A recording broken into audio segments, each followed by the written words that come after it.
할렐루야. 오늘 출애굽기 15장 말씀을 읽었습니다. 본문은 이스라엘 백성들이 출애굽을 하고 홍해 바다를 건넌 지 사흘째 되던 날 사건을 기록하고 있습니다. 성경의 기록을 보면 성경은 창세기 1장, 2장 천지창조와 에덴 동산이 등장합니다. 그리고 계시록 21장, 22장 맨 끝에 가면 새하늘과 새 땅, 신천신지, 하나님의 나라가 등장합니다. 우리는 에덴으로 돌아가는 것이 아니고 천국을 향해서, 신천신지를 향해서 미래지향적으로 앞으로 나아가는 것입니다. 오늘 이스라엘 백성들의 역사를 보면 430년 종살이던 애굽에서 하나님께서 출애굽의 역사를 이루시고 그들을 지금 약속의 땅, 아브라함, 이삭, 야곱에게 약속하신 그 약속의 땅, 젖과 꿀이 흐르는 그 땅으로 인도해 가십니다. 오늘 특별히 지금 마라의 쓴물 앞에 백성들이 도착했는데 하나님께서는 이 쓴물 앞에 모두 죽이려고 데려온 것이 아니고 쓴물을 단물로 바꾸시고 그 다음 단계 바로 엘림이라는 오아시스가 등장하고 있습니다. 그래서 성경을 보면 지나가면 지나갈수록 점점 좋아지는 미래지향적으로 우상향하는 이야기를 기록하고 있습니다. 우리 인생은 항상 이처럼 변화, 시간에 따라서 변화하고 그 변화가 주님의 약속과 주님의 은혜 안에서 좋은 쪽으로 항상 성장, 성숙, 변화하는 것을 믿고 믿어지기를 축복합니다. 그런 측면에서 기독교의 역사관은 미래지향적이라고 합니다. 불교는 늘 윤회를 주장하고 돌아서면 그 자리지만은 우리는 항상 미래지향적으로 나간다. 지금 이제 꽃이 피고 싹이 나는 봄날을 맞이했습니다. 근데 하나님께서 이 봄날을 통해서 우리에게 기쁨을 주지만은 봄날이 기쁜 이유는 꽃이 피고 향기가 날리고 싹이 나서 그런 게 아니라 이게 자라고 열매를 맺고 성숙해서 가을에 풍성한 열매를 주실 것을 기대하고 기다리기 때문에 봄은 기쁘고 즐겁다. 할렐루야. 만약 가을에 열매가 없다면, 가을에 풍성함이 없다면 봄은 무슨 의미가 있겠어요? 그래서 봄보다는 여름보다는 가을이 더 풍족하게 되는 거죠. 그럼 겨울은 나빠지는 거냐? 그러지가 않아. 겨울이 있기 때문에 우리가 봄날에 씨를 뿌리고 여름에 가꾸고 가을에 풍족한 열매를 거두어 저장을 하는 것입니다. 만약에 겨울이 없다면 저장을 안 해요. 필리핀에 갔더니 벌이잖아, 벌. 이 벌들이 꽃이 사계절 피어 있으니까 가면 얼마나 꿀을 많이 따겠어요.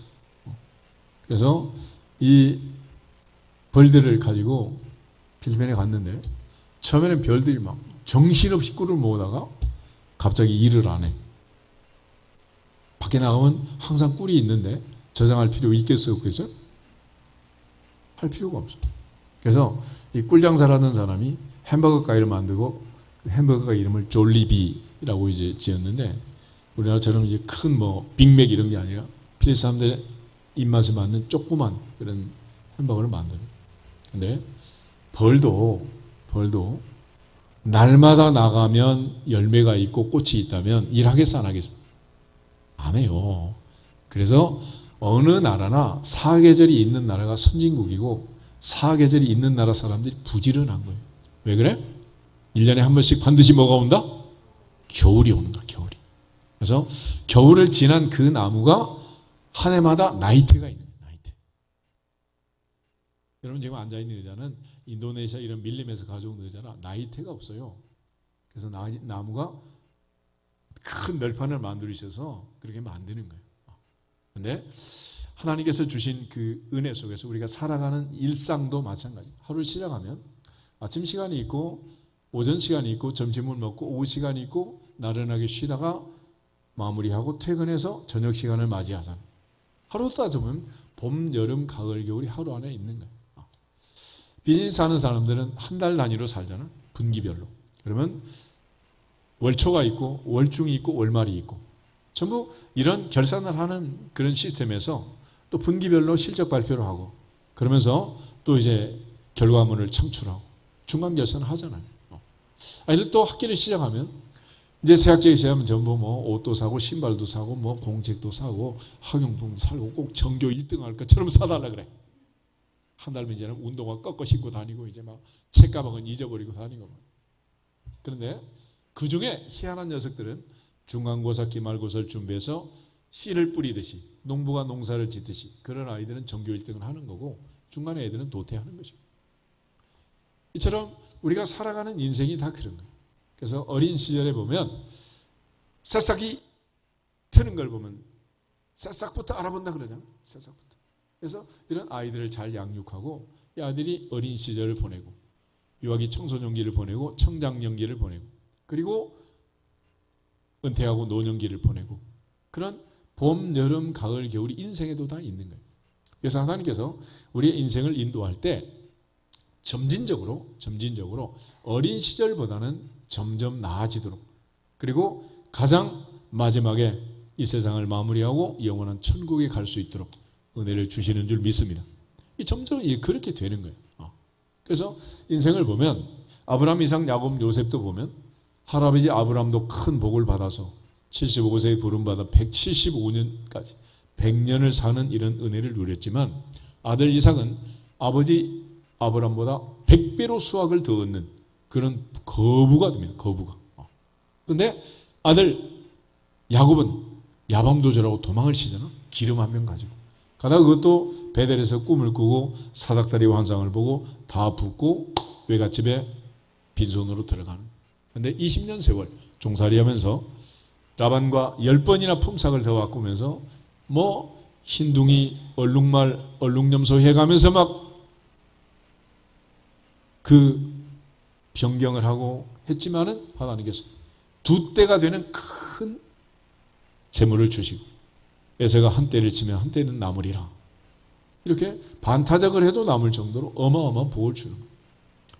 그의 중손자 요셉 때 가면 애굽에 팔려서 어린아이가 인신매매를 당한 거 아니에요? 그 아이가 뭐가 될지 어떻게 알겠어요? 그런데 하나님께서 함께 하심으로 보디발의 집에 종살이 할 때 요셉이 보디발의 덕을 본 게 아니라 그 아이가 들어가면서부터 보디발의 집이 부자가 되는 거예요. 보디발이 다 맡겼다 그러죠. 이게 또 이제 너무 영특하고 또 훌륭하니까 이 보디발의 아내가 요셉을 또 늘 유혹하니까 이 하나님께서 감옥에 집어넣어가지고 감옥살이를 시키고 또 감옥이 또 이제 막 번창해가지고 감옥이 로스쿨이 돼가지고 감옥 출신 총류가 나오고요. 총류. 역사상 최초예요. 이런 엄청난 드라마가 펼쳐지는 거 아니에요. 그래서 할아버지보다는 아버지가 아버지보다는 아들이 아들보다 손자가 잘 된다 못 된다? 잘 된다. 그래 아들 걱정하라 하지 말아라. 너나 잘하세요. 맡기라 맡겨. 아멘.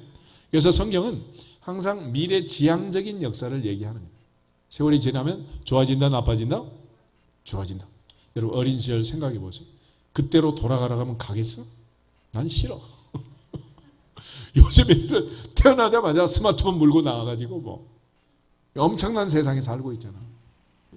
할머니 할아버지는 뭐 하지도 못하는 걸 애들 막 온 손짓발짓 돼가면서 그냥 지금 세상이 어마어마하게 바뀌어갑니다. 이처럼 하나님께서 우리의 삶을 인도하실 때 미래지향적으로 점점 좋아지도록 역사하시는 것을 믿고 믿어지기를 주 이름으로 축복합니다. 모세 인생을 보면 모세는 120년을 살았습니다. 40년 동안은 바로의 공주의 아들로 살았고 또 40년은 이드로의 양치기로 80까지 살았고 마지막 세 번째는 하나님의 종으로 광야에서 40년 이스라엘 백성들을 출애굽 선봉에서 이끌었습니다. 그런데 모세가 태어났을 때 모세는 당시의 법에 의하면 살 수 없는 아이예요. 사내는 나일강에 던져서 죽여라 그랬다면 3개월을 숨겼지만 애가 울어대니 이걸 숨길 수도 없고 아므람과 요게벳은 갈상자를 만들어 역청을 바르고 아이를 나일강에 버렸습니다. 흘러가는 걸 마침 바로의 공주가 목욕하러 나왔다가 울음소리를 듣고 불쌍한 마음이 들어서 자기 아들을 삼은 거예요. 재치있게 미리암이 뛰어가지고 내가 유모를 소개시켜 드릴까요? 이래가지고 자기 엄마 품으로 다시 와가지고 젖 떨어질 때까지 요게벳은 아이를 키우고 바로 공주의 아들로 들어가서 애굽의 학문과 학술을 다 배우게 됩니다. 왜 하나님께서 모세를 공부를 시켰느냐? 모세는 여러 가지 사명이 있지만 모세의 사명 중에 가장 중요한 사명 중에 하나는 모세 오경을 쓰는 거예요. 공부를 해야 될 거 아니에요? 물론 80이 되어서 대학 들어가는 할머니도 가끔 있더라마는 때가 있는 거예요. 때가. 그래서 모세에게 공부를 시키고 그다음에 40이 되어서 동족을 생각하고 나왔더니 애굽 사람이 동족을 치자 애굽 사람을 때려 죽였다 그러잖아요. 다음날 가서 보니까 또 동족끼리 싸우는 거예요. 아니 도대체 왜 그러냐? 그랬더니 어제는 애굽 사람을 죽이더니 오늘 나를 치냐? 이러면서 한 녀석이 되니까 이게 탈로 나면 이게 죽음이라면 그래서 모세가 할 수 없이 미디안 광야로 도망을 치게 됩니다. 가서 이들의 사위가 되고 시포라의 남편이 되어서 게르솜과 엘리에셀이라는 아이를 낳게 됩니다. 내가 이방에서 객이 되었다. 나를 도우시는 나의 도움은 하나님밖에 없다. 그래서 이 아들의 이름을 그렇게 짓고 모세는 80이 될 때까지 광야에서 살았습니다. 왜 하나님께서 그런 훈련을 시켰을까? 모세 사역지는 왕궁이 아니고 광야이기 때문에 하나님께서 광야 생활을 먼저 시키고 현지 적응 훈련을 시킨 거예요. 만약 모세가 레드 카펫을 밟고 왕궁에서 나와가지고 출애굽을 했다면 백성이 원망하기 전에 모세가 먼저 원망하지 않았겠어요. 그래서 하나님께서 모세에게 고생을 시키는 거예요. 그래서 은희 속담에도 젊어서 고생은 어떻게 해라? 사서라도 해라. 그래서 하나님께서 이 고난의 세월을 주신 거예요. 그렇게 해서 80의 모세는 출애굽의 선봉에 서서 하나님의 사명, 출애굽의 사명을 완수하고 하나님께 영광을 돌린 줄로 믿습니다. 그런데 가다가 오늘 이제 마라 사건이 나옵니다. 이게 이제 광야 40년의 단면도인데 하나님께서 이끌어 가시고 하나님이 인도하시는 출애굽의 여정, 구름기둥, 불기둥으로 부하시고 이끌어 가시는 그 삶 속에도 날마다 예상치 못한 일이 생긴다 안 생긴다? 생긴다. 이게 인생이라. 그래서 내가 상상하지 않는, 기대하지 않는, 좋지 않은 이런 일이 생기는데 어떻게 할 거냐 그거지. 근데 이러한 성경의 역사를 보면 어떤 일이 생기고 어떤 일이 벌어졌을 때 그때 당시에는 백성들이 원망을 하고 아우성을 치고 다 죽겠다고 막 모세를 멱살을 잡고 하지만 그러나 지나놓고 보면 다 좋은 것도 아니고 다 나쁜 것도 아니다. 어떻게 반응하느냐에 따라서 이게 달라지게 되는 거예요. 백성들은 원망했지만 모세는 부르짖었습니다. 왜냐하면 모세는 하나님을 만났잖아요. 하나님이 누구신가를 체험하고 있는 거예요. 애굽에 10가지 재앙이 내렸다는 것은 바로에게는 재앙이지만 모세에게는 10번의 간증거리를 주신 거예요. 바로에게는 아들이 죽는 비참한 사건이 발생했지만 이스라엘 백성들에게는 6월절의 밤 출애굽하는 기적 같은 해방의 밤이 찾아오게 된 것입니다. 홍해바다 앞에 진을 치게 했을 때 바로가 3일 아들의 장례를 치우고 추격하기 시작합니다. 바로가 추격할 때는 이 바보 같은 이스라엘 민족이 홍해바다 앞에 진을 친 거야. 도망갈 데도 없잖아. 바로는 바보가 아니에요. 가자. 백성들도 바보가 아니잖아. 완전히 갇혔단 말이야. 준퇴양난이다. 어떻게 할 거냐? 모세에게 원망하고 애굽에 매장지가 없어 끌고 나왔느냐? 그렇지만 모세는 10번의 하나님의 체험이 있잖아. 그래서 하나님께 부르짖었고 하나님께서 그가 부르짖자 지팡이를 들어서 바다를 향해 선포해라. 그래서 모세가 홍해바다를 향하여 명령할 때 바다가 갈라지고 백성들이 안전하게 빠져나올 때까지 구름기둥, 불기둥이 후미로 이동해서 바로의 기병대를 막아주고 다 탈출하자 구름기둥이 빠져나오고 물은 원상복귀돼서 기병대가 바다에 빠져 죽었습니다. 이제 마라의 쓴물이 또 원망을 하는 거야. 모세는 이번에도 하나님이 어떻게 역사하실까? 어떤 방법으로 어떤 기적으로 은혜를 주실까? 할렐루야. 그래서 기도할 때는 항상 기대하면서 기다리면서 기도할지어다. 아멘. 우리 다시 한번 다짐하겠습니다. 기대하면서 기다리면서 기도합시다. 기다리면서 기도합시다. 아멘. 광야의 법칙은 항상 똑같아요. 최선은 부르짖는 것이고 차선은 가만히 있는 것이고 최악은 원망하는 거예요. 이스라엘 백성들이 부르짖을 때, 모세가 부르짖을 때 하나님께서 한 나무를 지시했고 이번에 나뭇가지를 던지자 쓴물이 단물이 됐다는 거예요. 할렐루야. 하나님은 그때마다 새로운 방법으로, 똑같은 방법이 아니에요.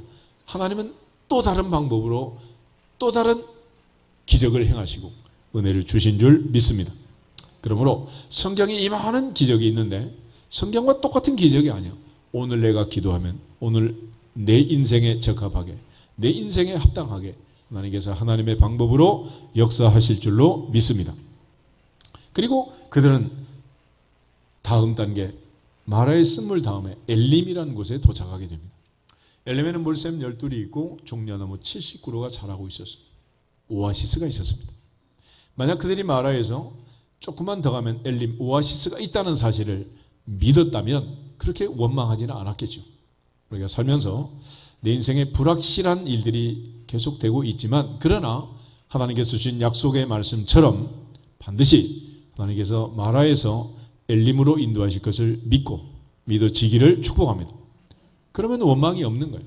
근데 우리는 늘 이 마라의 쓴물 앞에, 눈에 보이는 현상 앞에 갇혀가지고 늘 원망을 하고 사는 거죠. 그런 측면에서 오늘 저렇게 15장에 보면 나는 너희를 치료하는 여호와다. 26절에 하나님 그렇게 얘기해요. 쓴물을 단물로 바꿔줘봤자 또 쓴물 나오면 또 원망할 텐데 누가 바뀌어야 되느냐? 내가 바뀌어야 되는 거예요. 그러니까 내가 감사하는 사람이 되면 범사에 감사하게 되고 내가 원망하는 사람이 되면 범사에 원망을 하는 거예요. 내가 은혜 받을 준비를 하면 범사에 은혜를 받게 되지만은 늘 시험들 준비를 하면은 항상 반드시 마침내 시험에 들게 되어 있어요. 그러니까 중요한 건 내 마음이고 내가 결정을 하는 거죠. 그래서 이래 광야의 여정, 이 모든 삶을 보면 항상 백성들은 원망하고 또 원망하고 원망하고 그러다가 결국은 너희 말이 내 귀에 들린 대로 행하리라 하신 하나님 말씀대로 그들은 결국 광야에서 엎드러지고 만 것입니다. 그렇지만 이제 모세는 하나님 앞에 부르짖고 기도하면서 인생이 바뀌게 되고 말의 쓴물을 단물로 바꿀 수 있는 분은 오직 하나님, 전능하신 하나님밖에 없다. 할렐루야. 이 사실을 믿고 하나님께 부르짖었던 모세는 기적의 주인공이 된 줄로 믿습니다. 이제 이곳에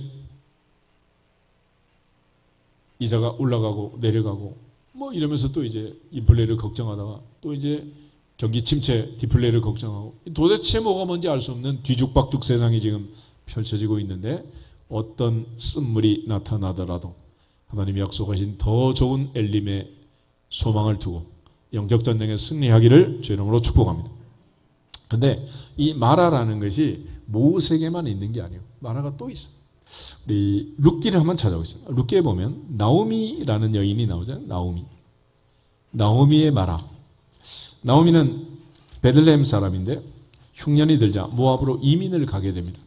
이민 가서 10년 있는 동안 베들레헴의 흉년이 풍년으로 바뀌게 되고 이제 돌아오게 되는데 갔다가 거기서 설상가상으로 남편이 세상을 떠나고 잠시 두 아들이 장가들어 오르바와 룻이라는 며느리를 얻어서 행복했지만 두 아들마저 세상을 떠났습니다. 이런 장례를 치르면서 이 긴 세월이 흘러가면서 벌써 10년 세월이 휙 지나가는 거예요. 그런데 고향 베들레헴에 드디어 풍년이 왔다는 거예요. 그래서 며느리를 돌려보내고 이제 귀향을 계획하는데 오르바는 돌아가고 룻은 어머니를 붙쫓아 따라오게 됩니다.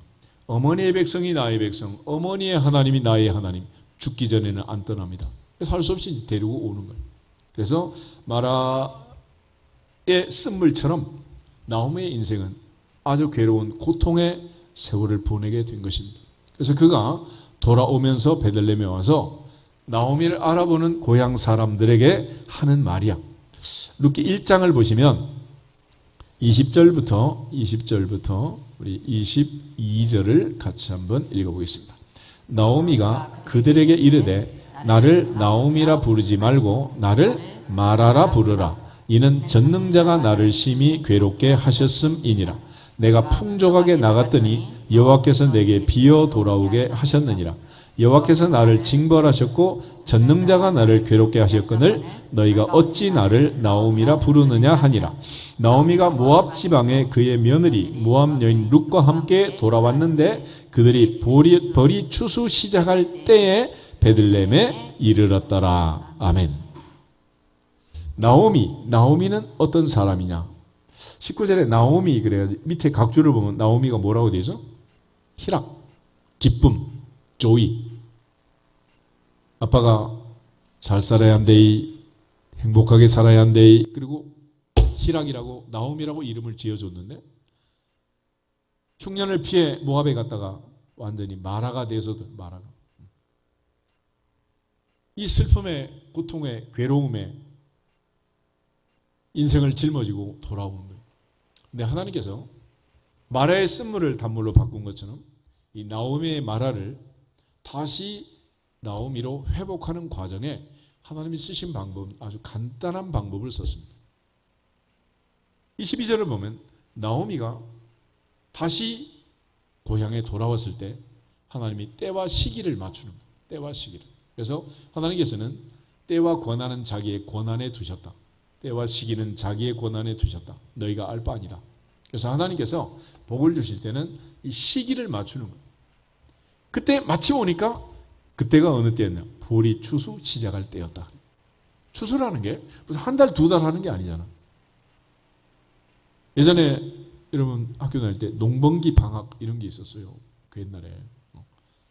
전 국민의 70%, 80%가 농사 지을 때 학생도 군인도 전부 농번기 방학을 주고 집에 가서 일해라. 그래가지고. 나이 드신 분은 다 농번기 방학 아시잖아. 추수라는 게 금방이면 끝나버리는 거야. 그때 안 굳으면 다 땅에 떨어지고 만단 말이야. 돌아왔는데 추수가 끝날 때쯤이라든지 이러면 또 안 되는 거야. 놀랍게 보리 추수할 때를 딱 맞춰가지고 오늘은 이 밭 내일은 저 밭 그러면서 보아스의 밭에 가서 만나게 되고 그리고 이 보아스를 통해서 오벳을 낳고 하나님 앞에 나오미의 기쁨이 회복되는 이런 절차를 밟는 거예요. 그래서 구약 성경은 이른 비의 은혜, 늦은 비의 은혜 이런 말이 있잖아요. 하나님께서 농사를 짓는데 모내기 할 때 비가 오고 추수할 때 땡볕이 나야 되는 거지. 이 반대가 되면 어떻게 돼? 모내기 할 때 땡볕이 해가지고 물이 없으면 모내기 어떻게 하냐고. 추수할 때 폭우가 내리면 1년 농사 다 망치는 거 아니겠어요?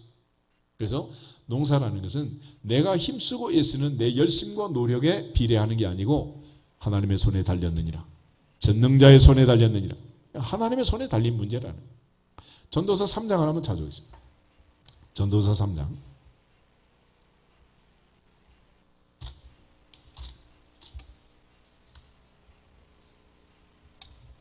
1절에 보면 범사에 기한이 있고 천하 만사가 다 때가 있다. 그래서 기한이라는 것은 흘러가는 시간, 크로노스라는 것입니다. 크로노스. 그런데 그 중에 결정적인 때가 있다는 거예요. 카이로스라는 카이로스. 그래도 24시간이 있지만은 지금 예배하는 이 시간은 흘러가는 시간이 아니라 결정적인 때, 카이로스. 오늘 예배 한 시간 잘 드리면 인생이 바뀔 수도 있다. 할렐루야. 이 카이로스. 그래서 하나님이 이 시간을 통해서 역사하시는데 11절 보겠습니다. 11절. 하나님이 모든 것을 지으시되 때를 따라 아름답게 하셨고 또 사람들에게는 영원을 사모하는 마음을 주셨느니라. 그러나 하나님이 하시는 일의 시종을 사람으로 측량할 수 없게 하셨도다. 아멘. 만약 우리가 일의 시작과 끝을 다 안다면 예배를 드리겠어요? 안 드리겠어요? 교회를 오겠어요? 교회로 나가겠어요? 하나님이 하시는 일의 시작과 끝을 인간이 모르게 했기 때문에 내일 일을 염려하지 말라. 내일은 내일이 염려할 것이고 한날의 괴로움은 그날의 족하다. 하루하루 행복하게 살라는 거예요. 그래서 우리가 복음 성가만 뭐 그렇게 부르시면 안 돼. 내일 일은 난 몰라요. 하루하루 살아요. 그런데 그 삶이 근심 걱정 염려 무거운 짐을 지고 살면 인생은 망치는 거다. 그러니까 날마다 행복하게 마라가 아닌 나오미로 사시기를 축복합니다. 그게 신앙생활이에요. 신앙생활. 그래서 하나님이 그렇게 모르게 하신 이유가 있습니다. 14절을 보면 후반에 이렇게 되어 있습니다. 하나님이 이같이 행하시면 사람들이 그의 앞에서 뭐하게 하려고? 경외하게 하려고. 솔로몬의 개념에서 하나님을 경외하는 것은 무엇이다? 지혜의 근본이다. 그래서 지혜롭고 현숙한 아들, 딸들이 되도록 하나님 없는 사람들처럼 염려하지 않고 살도록 하나님이 일의 시종을 모르게 했단 말이에요. 그러니까 세상 사람들은 시종을 모르니까 누굴 찾아가는? 점쟁이, 무당을 찾아갑니다. 그렇지만 우리는 전능하신 하나님, 약속의 말씀을 주시고 1.1획도 변함이 있으면 우리의 미래를 설계해 주시는 말씀을 붙들고 사는 것입니다. 할렐루야. 그래서 주의 말씀이 내 발의 등이 되고 내 길의 빛이 되어서 내가 반드시 내게 복주고 복주며 너를 번성하게 하고 번성하게 하리라. 할렐루야. 아브라함, 이삭, 야곱, 요셉처럼 대대로 복주신 그 하나님은 3,000년 전, 4,000년 전 그때만 그렇게 하시는 게 아니라 오늘 나와 내 자녀의 인생에 대를 이어서 복을 주실 줄로 믿고 믿어지기를 주 이름으로 축복합니다. 그게 바로 신앙생활이에요. 신앙생활. 그래서 인생들이 이러한 하나님을 경외하며 살아야 되는데 하나님 없이 사는 인생이 많아. 그러니까 세상살이는 늘 불확실하고 불행하게 되는 것입니다. 전도서 9장을 한번 더 보겠습니다. 9장 보기 전에 7장 13절 14절을 먼저 보시면 살다가 좋은 일도 있고 굳은 일도 있지만 그때는 어떻게 할 거냐. 야고보는 너희 중에 고난당하는 자가 있느냐 저는 기도할 것이요 즐거워하는 자가 있느냐 저는 찬송할지니라 했는데 똑같은 말을 3,000년 전에 솔로몬이 기록하고 있습니다. 13절 보겠습니다. 하나님께서 행하시는 일을 보라. 하나님께서 굳게 하신 것을 누가 능히 곧게 하겠느냐. 형통한 날에는 기뻐하고 곤고한 날에는 되돌아보아라. 이 두 가지를 하나님이 병행하게 하사 사람이 그의 장래 일을 능히 헤아려 알지 못하게 하셨느니라. 아멘. 내 인생에 무슨 일이 있을지 우리는 알 수 있다 없다? 모른다는 거예요. 몰라.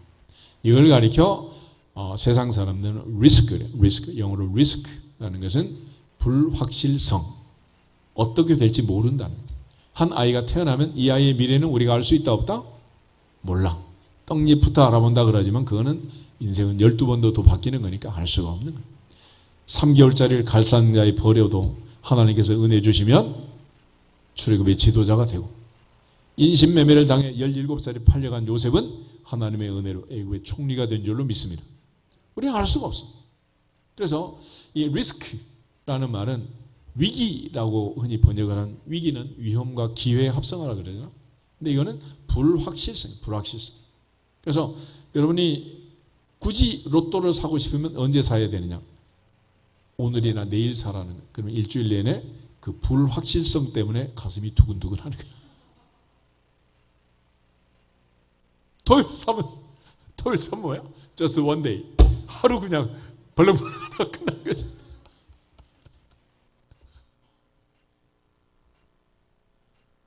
리스크라는 거는 그만큼 사람에게 두렵게 하기도 하고 기쁨을 주기도 하고. 그래서 정성 카지노에 가는 사람들 언제 기쁘냐? 가서 대박 터뜨릴 때 기쁜 게 아니라 차를 타면 그때부터 뛴대. 도파민이 막 나오는 거야. 좌우가 안 보여. 미친 듯이 가는 거야. 마누라가 그렇게 붙잡고 안 된다고 해도 뛰어가는 거죠. 그 불확실성 때문에. 그래서 high risk, high return 그러잖아. No risk, no return. 그러니까 이 리스크라는 거는 하나님의 손에 있으면 적과 꿀이는 가난이 되지만 내 손에 있으면 쪽박이 되는 거예요. 그래서 우리가 미래를 알 수 없잖아. 그러나 성경은 분명하게 약속을 하는 거예요. 하나님이 아브라함에게 복을 주실 때 자기보다 더 큰 이가 없으므로 자신을 가리켜 맹세하십니다. 내가 반드시 내게 복주고 복주며 너를 번성하게 하고 번성하게 하리라. 할렐루야. 그래서 갈라디아 3장에 하면 믿음이 있는 자는 아브라함과 함께 복을 받고 그리스도의 것이 되면 그리스도인의 삶을 살면 아브라함의 복을 받게 된다라고 약속의 말씀을 주시는 거예요. 이 말씀을 믿고 살면 내 인생에 어떤 일이 벌어지든지 그는 두려운 일이 아니다. 마라의 쓴물이 나타나도 결코 놀라운 일이 아니다. 어떻게 반응하느냐에 따라서 마라는 엘림이 되고 쓴물은 단물로 바뀌게 될 줄로 믿습니다. 궁극적으로 이러한 기독교적인 역사관을 가지고 우리가 살면 미래 지향적으로 살면 인생은 바뀐다면. 그래서 하나님께서 이 솔로몬을 통해서 우리에게 주신 삶은 뭐냐? 예측할 수 없는 미래, 불확실한 미래, 알지 못한 미래를 두려워하지 말아라. 그리고 하루하루 행복해라. 그거예요. 전도서 9장을 한번 보겠습니다. 전도서 9장 7절부터 10절. 오늘부터는 이렇게 사시기를 축복합니다. 7절 같이 읽겠습니다. 너는 가서 기쁨으로 내 음식물을 먹고 즐거운 마음으로 내 포도주를 마실지어다. 이는 하나님이 내가 하는 일들을 벌써 기쁘게 받으셨음이니라. 내 의복을 항상 희게 하며 내 머리에 향기름을 그치지 아니하도록 할지니라. 내 헛된 평생의 모든 날 곧 하나님이 해 아래에서 내게 주신 모든 헛된 날에 내가 사랑하는 아내와 함께 즐겁게 살지어다. 그것이 내가 평생에 해 아래에서 수고하고 얻은 내 몫이니라. 내 손이 이를 얻는 대로 힘을 다하여 할지어다. 내가 장차 들어갈 수월에는 일도 없고 계획도 없고 지식도 없고 지혜도 없음이니라. 아멘. 알 수 없는 미래를 생각하면서 불안해하지 말고 두려워하지 말고 나중에 늙어서 여행 간다고 그런 이상한 소리 하지 말고 다리가 후들거릴 때 가봤자 앉을 자리밖에 안 찾아. 아무 소용없는 거예요. 하루하루 지금 오늘 right now today가 중요해요. today. 그래서 오늘 즐겁게 살라는 거예요. 7절 너는 가서 기쁨으로 음식을 먹고 즐거운 마음으로 포도주를 마시라. 왜 그러냐? 기쁘고 즐겁게 먹는 공칼로리 그리고 건강하게 되는 거예요. 여러분이 마지막 인생에 가장 중요한 게 뭐겠습니까?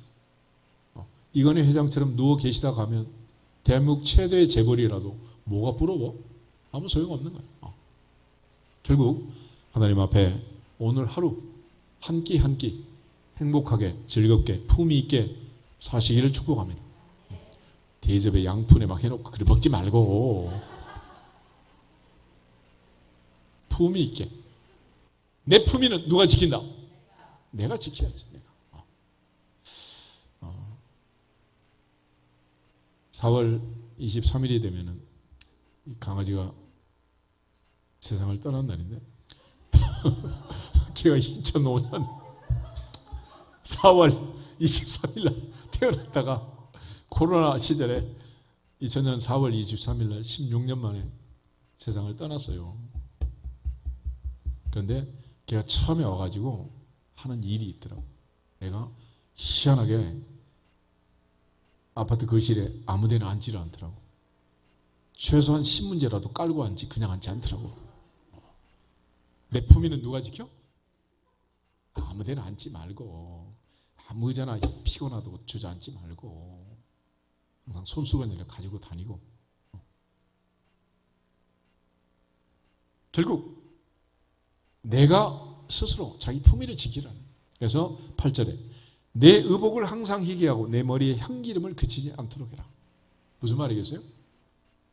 20살짜리 젊은 애들이야 배꼽 내놓고 찢은 청바지 입고 다녀도 이쁘지만 할매가 그러고 다니면 되겠단 말이에요. 그래서 나이가 들수록 품위를 지켜. 품위를. 아멘. 산천초목 아름답게 꽃피는 이 계절에 작년에 각던 각설이 죽지도 않는 또 왔네. 맨날 냄새나는 옷도 입고 할머니 냄새나요. 손자도 안 와요. 가서 긁어. 뭐해? 또 뭐해? 나중에 다 누집 따진도 모르는 그 며느리 다 가져갈 건데 뭐. 그리고 구절에 있는 말씀처럼 행복하게 살아라. 둘이 행복해라. 둘이. 아들, 딸 걱정하지 말고 아들, 딸은 다 지 마누라, 지 남편 다 있잖아. 왜 그 집에 내가 개입을 하려고 그래? 그건 성경적이지도 않고 그건 다 끝난 거야. 굿바이 하고 살아야 되는 거죠. 그래서 솔로몬이 우리에게 하는 말은 내 손이 일을 얻는 대로 힘써 일을 하고 하루하루 행복하게 즐겁게 품위 있게 살라. 품위 있게. 그 외에 더 이상 인생은 행복이 없다는 거예요. 그러므로 하나님께서 이 때와 시기를 맞추어서 우리에게 은혜를 주실 때, 하나님께서 우리에게 복을 주실 때, 이 때를 조율하신 때를. 예전에 한동안 퇴직한 사람들 치킨집 해가지고 망한 사람이 한둘이야. 오픈하자마자 조류 독감. 돼? 안 돼? 그건 안 되는 거야. 안 돼. 그러니까 이 경기라는 것도 그러잖아. 요즘 이제 부동산이 올라갔다 내려갔다 이러는데 부동산도 항공모함 같아가지고 올라갈 때는 서서히 올라가요. 항공모함을 함부로 멈출 수 있어 없어? 안 돼요, 안 돼. 금리가 올라간다, 내려간다. 그래서 이게 멈춰지는 게 아니에요. 또 방향을 틀어가 내려가잖아? 얼마큼 내려갈 것 같아? 대통령이 막을 수 있어요? 천만의 만만의 말씀, 그건 안 되는 거야. 그러니까 올라갈 때는 올라가는 추세를 타고 내려갈 때는 내려가는 추세를 타야 되는 거지. 장사도 그렇잖아. 올라갈 때 장사를 해야 이게 장사가 되는 거지. 내리막에 장사를 하면 모세가 하는 말처럼 제발 좀 가만히 있어라. 가만히 있는 게 보는 거야. 가만히 있는 게. 그래서 안 될 때는 뭘 해도 안 되는 거고 될 때는 뭘 해도 되는 거야. 그때는. 씨를 뿌릴 때 봄에 뿌려야 한다. 겨울에 뿌려야 한다. 때가 있다니까 때가. 그걸 모르겠어 그래. 공부를 언제 해야 돼? 어렸을 때 해야지. 지금 나이 다 늙어가지고 머리도 돌아서면 잊어버리는데 냉장고 앞에서 내가 왜 왔나?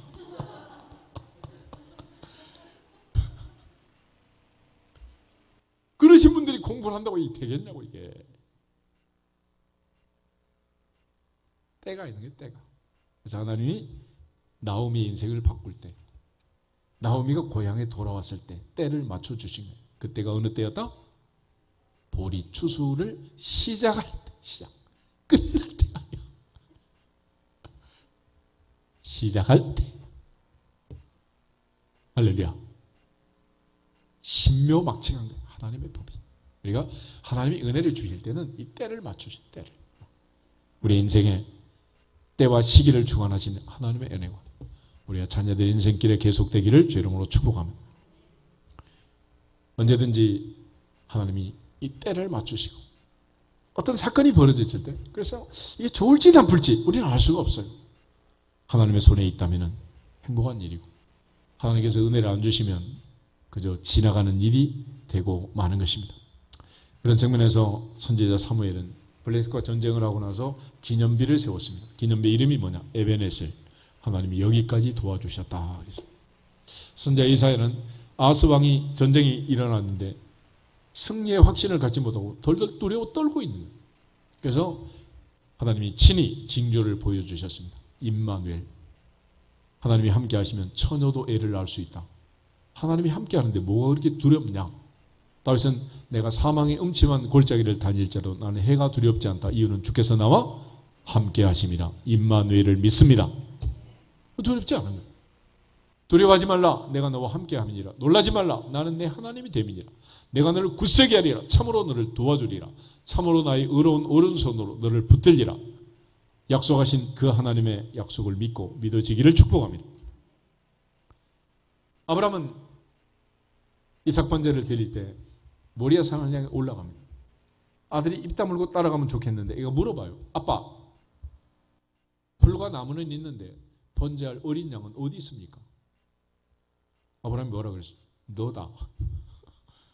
너다. 그러지 않고 하나님이 준비하실 것이다. 그래서 하나님이 준비할 거다. 그래서 여호와 이레라고 했는데 여호와 이레란 말은 이레, 라아라는 동사의 미완료이에요. 라아라는 동사는 본다. 원형은 본다라는.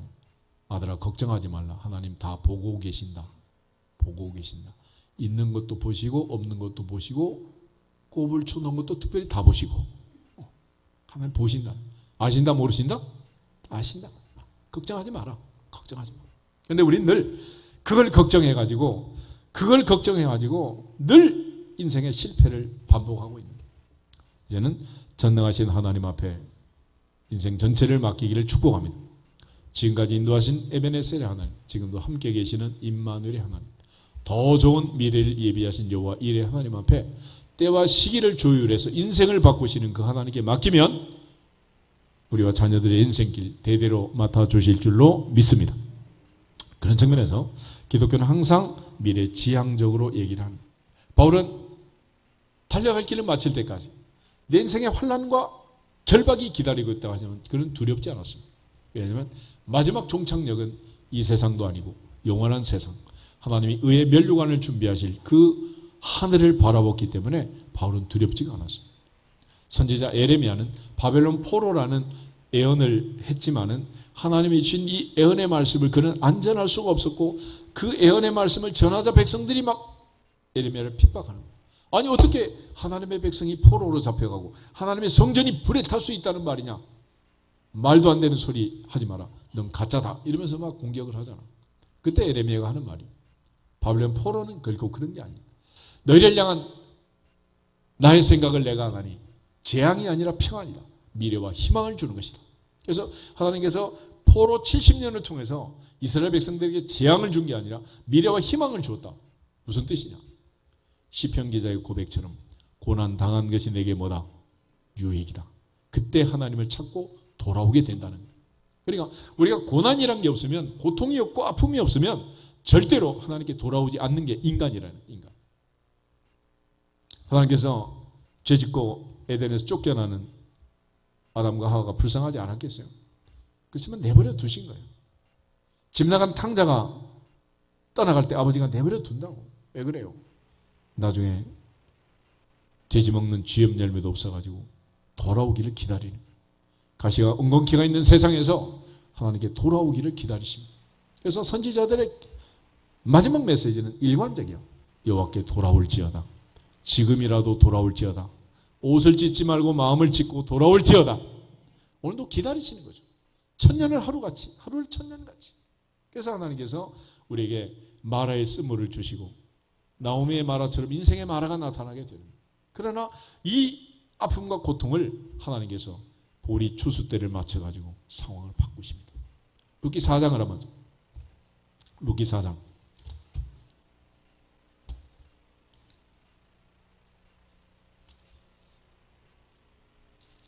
룻기 4장 13절에서 17절을 보겠습니다. 13절. 이에 보아스가 룻을 맞이하여 아내로 삼고 그에게 들어갔더니 여호와께서 그에게 임신하게 하심으로 그가 아들을 낳은지라. 여인들이 나오미에게 이르되 찬송할지로다. 여호와께서 오늘 내게 기업 물을 자가 없게 하지 아니하셨도다. 이 아이의 이름이 이스라엘 중에 유명하게 되기를 원하노라. 이는 내 생명의 회복자이며 내 노년의 봉양자라. 곧 너를 사랑하며 7 아들보다 귀한 내 며느리가 낳은 자로다 하니라. 나오미가 아기를 받아 품에 품고 그의 양육자가 되니 그의 이웃 여인들이 그에게 이름을 지어주되 나오미에게 아들이 태어났다 하여 그의 이름을 오벳이라 하였는데 그는 다윗의 아버지인 이새의 아버지였더라. 아멘. 족보를 보면 베레스의 계보는 이러 아니라 베레스는 헤손을 낳고 헤손은 람을 낳고 람은 암미나답을 낳고 암미나답은 나손을 낳고 나손은 살몬을 낳고 살몬은 보아스를 낳고 보아스는 오벳을 낳고 오벳은 이새를 낳고 이새는 다윗을 낳았더라. 마태의 족보를 보면 21절 살몬은 라합에게서 보아스를 낳고 보아스는 룻에게서 오벳을 낳고 오벳은 이새를 낳고 이새는 다윗 왕을 낳았다. 그러니까 이 오벳의 출생을 보면 보아스의 아들로 태어났는데 보아스의 엄마가 누구라는 거예요? 라합이라는 거예요. 라합. 아버지는 살몬인데 라합이야. 그런데 이 라합은 나오미는 여기서 이제 마라가 나오미로 바뀌지만 이 룻기에는 라합에 대한 얘기는 없어요. 이미 그거는 앞에서 다 간증이 끝난 거예요. 무슨 얘기냐? 지금 이 오벳을 안고 나오미가 이렇게 기뻐했는데 이 오벳의 친할머니가 누구라는 거예요? 라합이야. 라합. 그러면 이 며느리가 낳은 아들을 안고 이렇게 기뻐하는 나오미의 기쁨이 룻기에 충만한데 그보다 더 보이지 않는 충만한 기쁨은 뭐냐? 라합의 기쁨. 라합은 너희 하나님 여호와는 상천하제의 하나님이다. 두 명의 정탐꾼을 숨겨주고 3500년 전에 이스라엘 백성들이 여리고를 정복할 때 붉은 줄을 매달고 그때 이스라엘 공동체로 들어와서 친정을 살려낸 거예요. 그리고 살몬의 아내가 돼가지고 이 보아스를 낳게 됩니다. 성경의 가장 멋진 2대 젠틀맨이 바로 요셉과 보아스. 이 아들을 낳고 키우면서 라합은 얼마나 기뻤겠어요. 그리고 이 아들이 장가가서 또 손자가 태어난 거예요. 할렐루야. 그런데 그러한 라합의 기쁨과 또 모압 여인 룻은 또 얼마나 기뻤겠어요. 시어머니 따라서 아무것도 없는 시어머니, 빠빠 늙은 시어머니 쫓아와서 무슨 일이 있을지 내 인생이 어떻게 될지 알 수 없지만은 단 한 가지, 어머니의 백성이 나의 백성, 어머니의 하나님이 나의 하나님. 할렐루야. 그 믿음 하나 붙들고 온 거야. 라합처럼 너희 하나님 여호와는 상천하지의 하나님, 하늘에서도 하나님, 땅에서도 하나님, 하나님은 오직 한 분, 너희 하나님뿐이다 라고 고백하고 살몬의 아내가 되어서 이스라엘 공동체에 들어와서 예수님의 조상이 된 라합처럼, 예수님의 조상이 된 룻처럼 하나님 앞에 인생의 마라가 나오미로 다시 바뀐 나오미의 인생처럼 하나님이 개입하시면 오늘 우리의 마라도 쓴물이 단물이 되고 나오미의 기쁨을 회복하게 될 줄로 믿습니다. 주님은 우리가 기뻐하며 살기를 원하십니다. 그래서 항상 기뻐하라, 쉬지 말고 기도하라, 범사에 감사하라. 이것이 그리스도 예수 안에서 너희를 향하신 하나님의 뜻이니라. 이 좋은 꽃대골 속에서 새싹이 나는 새봄에 찡그리지 말고 행복할지어다, 기뻐할지어다. 예수님께서도 강조하신 거예요. 요한복음 15장을 한번 보고 기도하겠습니다. 요한복음 15장에는 예수께서 마지막 밤 마지막 식사를 하시면서 제자들에게 십자가를 얘기하고 죽음을 얘기합니다. 제자들이 모두 다 근심에 쌓였습니다. 너희는 마음에 근심하지 말라. 하나님을 믿으니 또 나를 믿어라. 내가 가서 초소를 예면 데리러 오겠다. 그렇지만 제자들은 여전히 근심 속에 쌓여 있었어요. 요한복음 15장 11절 한 절만 보겠습니다. 그날 밤 주님께서 많은 말씀을 주시고 13장, 14장, 15장, 16장 빨갛게 물들었네. 예수님 많은 말씀하셨는데 이유가 뭐냐? 11절 보겠습니다. 내가 이것을 너희에게 이름은 내 기쁨이 너희 안에 있어 너희 기쁨을 충만하게 하려 함이라. 할렐루야. 우리 안에 있는 이 슬픔을, 마라의 쓴물을 쫓아내고 바꿀 수 있는 것은 주님의 기쁨이다. 주님의 기쁨이다. 내 기쁨이 너희 안에 있어 너희 기쁨을 충만케 하려 함이니라. 할렐루야. 모세의 마라가 엘림으로 바뀌고 나오미의 마라가 오벳을 통해서 충만한 기쁨으로 바뀌고 마지막 식사를 하고 제자들 발을 씻기면서 근심에 쌓인 제자들에게 주님은 이 기쁨을 주기 원했고 오늘도 우리가 항상 기뻐하고 하나님의 뜻대로 살기를 원하십니다. 이 행복한 봄날에 오늘 내일을 염려하지 말고 걱정하지 말고 행복하고 즐겁게 형통하시기를 주의 이름으로 축복합니다. 마라의 기적이 오늘 우리에게 일어나기를 소원하면서 다 같이 주 예수 그리스도의 이름으로 기적아 일어나라 선포하게 되겠습니다. 주 예수 그리스도의 이름으로 기적아 일어나라.